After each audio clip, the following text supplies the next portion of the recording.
एक डेढ़ साल पहले डब्बा ने हमें सनी की सच्चाई बताई थी। ये जो सच्चाई बताई थी वो इसलिए बताई थी कि जो बहुत सारी बातें इस बात पे हो रही है कि सनी डब्बा से शादी कर रहा है, तो वो इसलिए कर रहा है क्योंकि उसके पास आज की डेट में बहुत ज्यादा पैसा है। इस बात को प्रॉपरली एक्सप्लेन करने के लिए कि वो मेरे पैसे के पीछे नहीं है, रियल में ही वो मुझसे प्यार करता है और इसलिए मैं जो उससे शादी कर रही हूँ। ये पुरानी बातें हम इसलिए लेकर आए हैं कि आज की डेट में सच्चाई कुछ अलग है। एक बार पहले सच्चाई सामने लाई गई थी और दूसरी सच्चाई आज हम सामने लेकर आएंगे।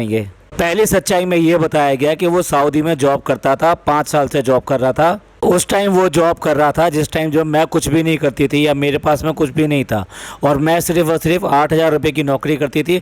उसके ऊपर भी मेरे को इतना काम करना पड़ता था, मुझे इतने पैसे बचाने पड़ते थे उसमें कि आने जाने के किराए के लिए भी मैं भैया भाभी से लेती थी। उस टाइम भी सनी जो है मेरे को रिचार्ज करा कर देता था। तो आपको समझ में आ गया होगा ये रिचार्ज वाला डायलॉग कहाँ से आया, ये एपिक डायलॉग जो कब से बना है और कब से चल रहा है। ये पहली सच्चाई उसने बोलने की कोशिश करी कि जब मैं कुछ भी नहीं थी तब भी मेरा फ्रेंड था और तब भी मुझसे प्यार करता था और तब भी मेरी हेल्प करता था। हाँ, ये भी कहा उसने कि ये मेरी वजह से नौकरी छोड़कर वहाँ से आया है क्योंकि मैंने इससे कहा है और वहाँ के लोग जो है ना वो इसको छोड़ना नहीं चाहते थे। वो कहते थे कि और पैसे बढ़ा देंगे।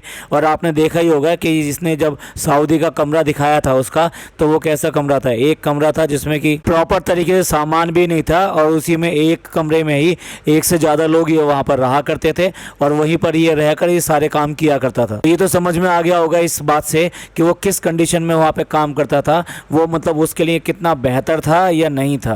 और ये भी एक सच्चाई है कि वहाँ से छोड़ के आने के लिए वहाँ पे उसको कुछ पैसा जमा करना पड़ा, जो पैसा सारा सारा इसी ने दिया था। भाई अगर इतने ही कामयाब थे या इतने ही ज़्यादा काम करने वाले थे और इतने ज़्यादा एफिशिएंट थे तो फिर यहाँ शादी के आप जो है लगभग 1.5 साल बाद तक भी क्यों बेकार हो। 1.5 साल क्यों, शादी से पहले ही आप जॉब छोड़कर आया था, तो जॉब छोड़ के आया था तो तब से लेके आज तक यानी लगभग 2.5 साल में क्या कर लिया, यहाँ पे क्या उखाड़ लिया। अब क्या है कि कोई स्किल हाथ में होती तो डेफिनेटली यहाँ पर भी कुछ ना कुछ हो जाता, लेकिन एक तो स्किल हाथ में नहीं थी और एक उसको ये पता था कि भैया अब इतना ज़्यादा पैसा है तो अब मेरे को क्या दिक्कत है, अब तो मेरे को ऐशी ऐश है। तो अगर वो इतना ही सच्चा था जो ये कह रही है कि भाई इतना सच्चा था वो और मेरी वजह से वहाँ से आया है, तो फिर यहाँ पर आके अपने पैरों पे खड़े होना, अपनी खुददारी के साथ में खड़े होना और अपनी बीवी और बाकी सबके लिए खर्चा उठाना, ये किस आदमी के लिए ज़रूरी नहीं है, सबके लिए ज़रूरी है और वो इन्होंने काम नहीं किया। दूसरा इसने बोला कि देखो आपको पता नहीं है लेकिन उसने मेरे लिए कितनी कितनी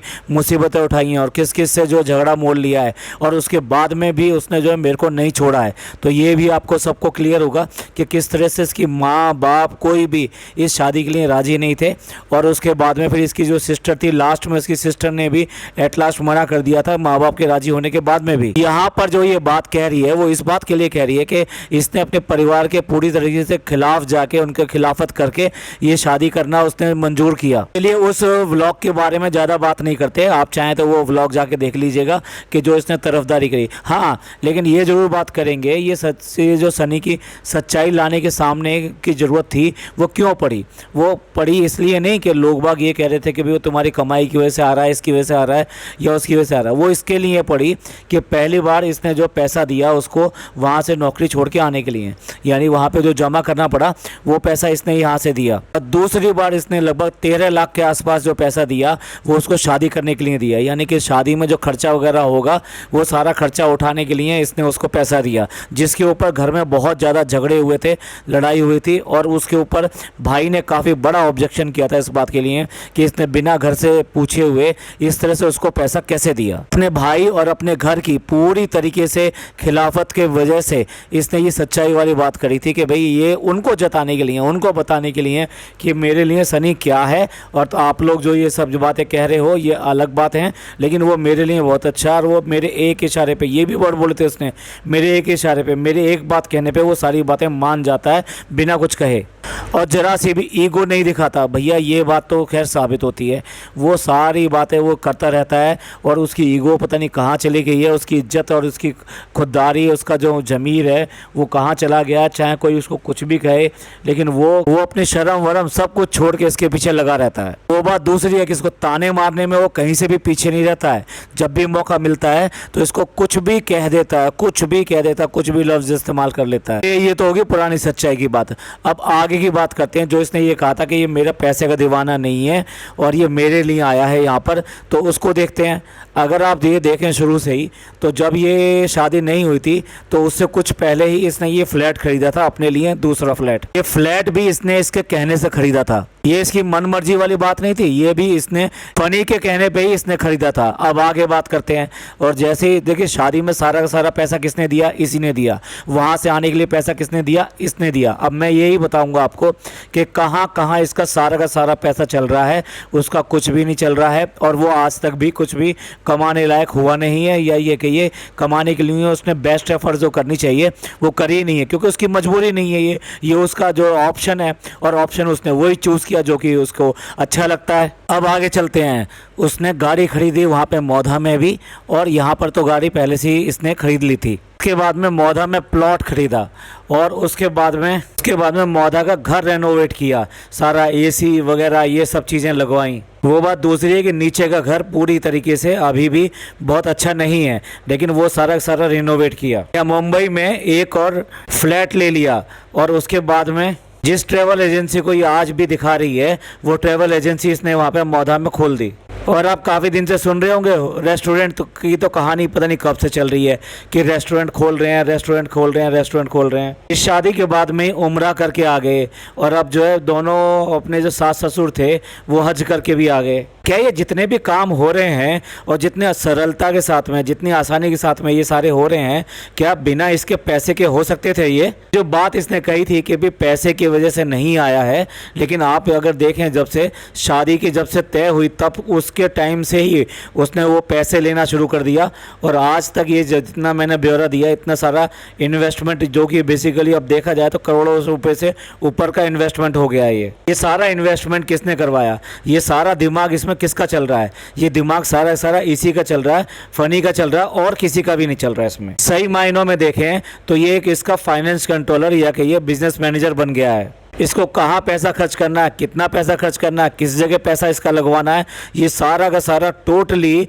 यही डिसाइड करता है। और आप ये भी तो देखो, यहाँ पे रेस्टोरेंट खोला है तो वो भी इसके दोस्त हैं दो, जो इनको वहाँ पे लेकर आया, वहाँ से लेकर आया, वो इसके रेस्टोरेंट को चलाएंगे। और वहाँ पे जो ट्रैवल एजेंसी खोली है वो भी इसके दोस्त ही चला रहे हैं। यहाँ पे देखने वाली बात यह है कि हर काम को करने के कुछ कानूनी पहलू होते हैं, यानी कि कुछ ना कुछ आपको जो फॉर्मेलिटीज़ होती हैं, गवर्नमेंट फॉर्मेलिटीज़, वो सारी आपको पूरी करनी होती हैं, तभी आप कोई अच्छा तरीके से, और ये कहना चाहिए कि बिना किसी रुकावट के वो बिज़नेस आप रन कर सकते हैं।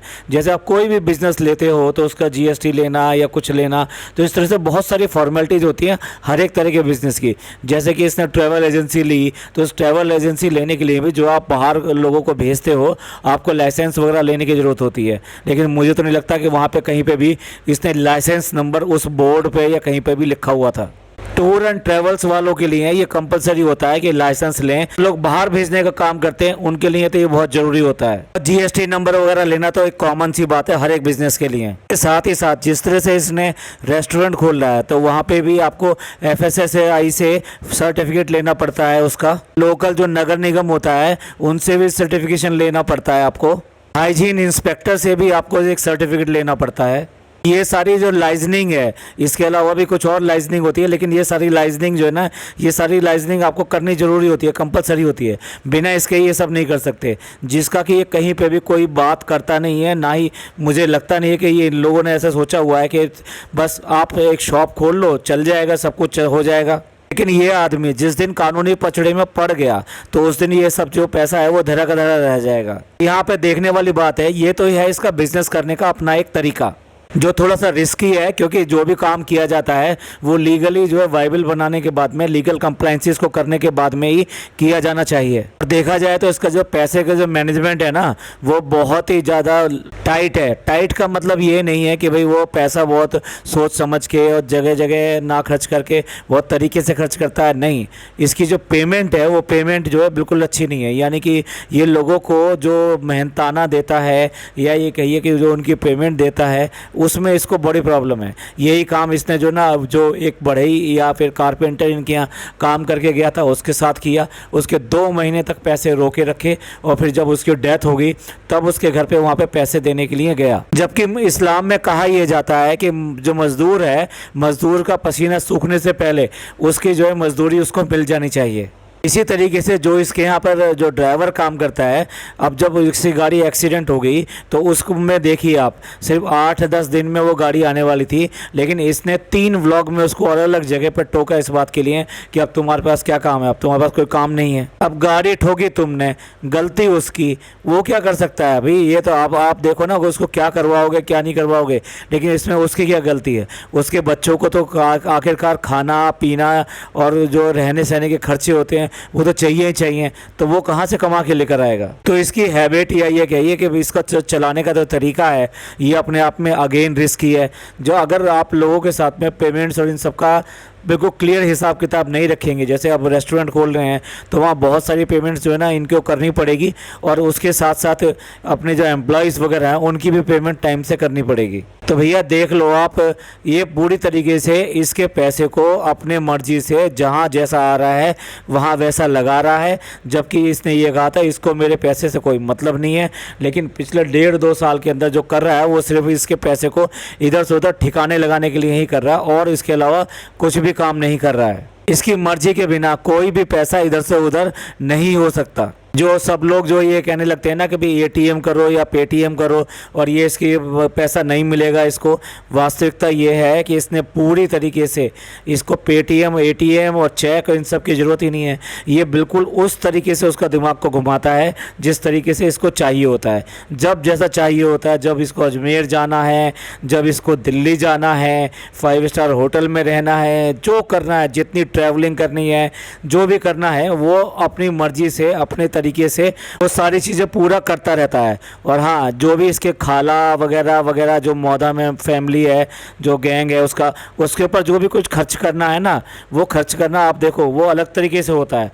जो भी प्रमोशन और ये सब जो चीज़ें हैं वो बांटी जाती हैं, पर हार्डकोर मनी उनके ऊपर बहुत ज़्यादा खर्च ये नहीं करते। ये जो इसका कहना था ना कि भाई मेरे पैसे से इसको प्यार नहीं है, ये सिर्फ और सिर्फ मेरे लिए आया है, तो देखा जाए तो जैसे हमने बताया फर्स्ट मोमेंट से ही, जब से शादी की बात ये शुरू हुई या शादी पक्की हुई, उस तरफ से ही, उस टाइम से ही इसने पैसा वहाँ से लेना शुरू कर दिया, और आज तक वो पैसा उसी से लेता चला आ रहा है। इसका कुछ भी इसमें खर्चा अपना नहीं है, ये सारा इसी से कराता चला आ रहा है। चाहे वो अपने घर का खर्चा हो, चाहे इस घर का खर्चा हो, चाहे ट्रैवलिंग का खर्चा हो, या प्रॉपर्टियां खरीदनी हो जगह जगह, या फिर इन्वेस्टमेंट कराना हो बिजनेस के अंदर, या फिर अपने फ्रेंड्स को पूरी तरीके से मज़े कराना हो, उन्हें कश्मीर लेके जाना हो या कहीं पे भी लेके जाना हो। आप देखो कहीं पे भी जाएगा, लखनऊ जाएगा, कहीं पे भी जाएगा, तो सबसे पहले इसके फ्रेंड्स इसके साथ चलेंगे। तो ये सारा कर क्या रहा है? जिसके लिए वो मना कर रही थी, जिसके लिए कह रही थी कि नहीं ये मेरे लिए ही चल कर आया है, उसको सब कुछ दिखाई दे रहा था, उसको सब कुछ पता था, इसीलिए वो सब चीज़ें करता हुआ ये करा है। और रही बात वो रिचार्ज करने की, ये सब करने की, तो देखो हमारे बहुत सारे फ्रेंड्स होते हैं, जब हमारी शादी नहीं हुई होती है, हमारा जो कैरियर स्टार्ट होता है, तो बहुत सारे फ्रेंड्स होते हैं, ज़रूरत पड़ने पे कोई ना कोई फ्रेंड्स ऐसा होता है कि जो थोड़ा बहुत आपको हेल्प कर देता है। तो ऐसा तो नहीं है कि आप उन सबसे शादियां कर लोगे। ये है असली सच्चाई जो आज की डेट में चल रही है। आगे क्या होगा वो आप भली भांति जानते ही हैं, किस तरीके से वो इसके पैसे हर चीज़ को मैनेज कर रहा है, यहाँ तक कि इसके रिश्तों को भी मैनेज कर रहा है। इसने धीरे धीरे करके इसके घर वाले जो हैं उन सब से इसको दूर कर दिया, जैसे इसने इसके घर वालों को दूर किया है। तो आप समझ लीजिए ये बदले का बदला है, या जो भी है ये उसकी मास्टर प्लानिंग है कि अगर ये इनके इन्फ्लुएंस में रहेगी तो ये खुलकर पैसा खर्च नहीं कर सकता है। आप सबका इस बारे में क्या राय है हमें कमेंट करके ज़रूर बताइएगा। ये पॉडकास्ट आपको अच्छा लगा हो तो प्लीज़ लाइक कीजिए, सब्सक्राइब कीजिए और शेयर कीजिए। थैंक यू, धन्यवाद, शुक्रिया।